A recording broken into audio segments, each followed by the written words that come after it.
صدر کل ہند مجلسی اتحاد المسلمین و رکن پارلیمنٹ حیدرآباد بیرسٹر اسد الدین اویسی نے حیدرآباد کے نوجوانوں اور خواتین کی پارلیمانی جمہوریت میں شراکت داری کی حوصلہ افزائی کے لیے ایک منفرد مساعی یعنی لرن پروجیکٹ کا آغاز کیا ہے۔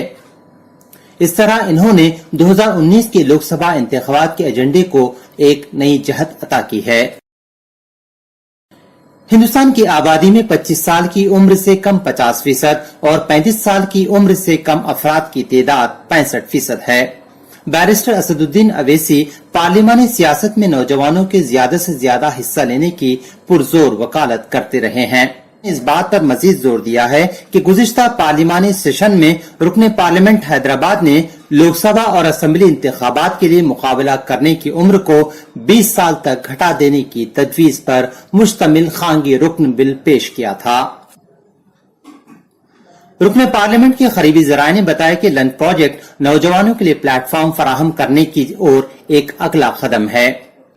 لرن پروجیکٹ میں نوجوانوں کے لیے خصوصی سرگرمیاں شامل کی جائیں گی جس کے ذریعے وہ بیرسٹر اسد الدین اویسی کے ساتھ راست طور پر تبادلہ خیال کر سکتے ہیں۔ لرن پروجیکٹ میں نوجوانوں کے لیے خصوصی سرگرمیاں شامل کی جائیں گی جس کے ذریعے وہ بیرسٹر اسد اویسی کے ساتھ راست طور پر تبادلہ خیال کر سکتے ہیں۔ رکن پارلیمنٹ اسد اویسی نے قبل ازیں ٹویٹ کیا تھا کہ ہمارے نوجوانوں کو اس بات سے واقف ہونے کی ضرورت ہے کہ دستوری حقوق کا کس طرح استعمال کیا جانا چاہیے تاکہ ہندوستانی جمہوریت کو مستحکم کیا جا سکے۔ یہ پروجیکٹ بیرسٹر اسد اویسی کے ذہن کی اختراع ہے کیونکہ وہ چاہتے ہیں کہ نوجوانوں کی خیالات اور ان کی خواہشات سے آگہی حاصل کریں اور وہ پارلیمانی جمہوریت کی ایک جھلک کو عملی طور پر پیش کرنے کے لیے خواہاں ہیں۔ میرا 25 سال کا تجربہ یہ ہے کہ آپ جیسے یواؤں کے لیے بہت ضروری ہے کہ آپ پالیٹکس جوائن کریں۔ میرا 25 سال کا تجربہ یہ ہے کہ آپ جیسے یواؤں کے لیے بہت ضروری ہے کہ آپ پالیٹکس جوائن کریں۔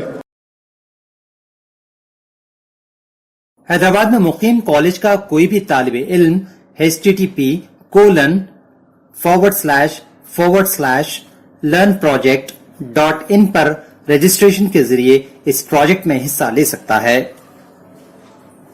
http://learnproject.in پر رجسٹریشن کے ذریعے اس پروجیکٹ میں حصہ لے سکتا ہے۔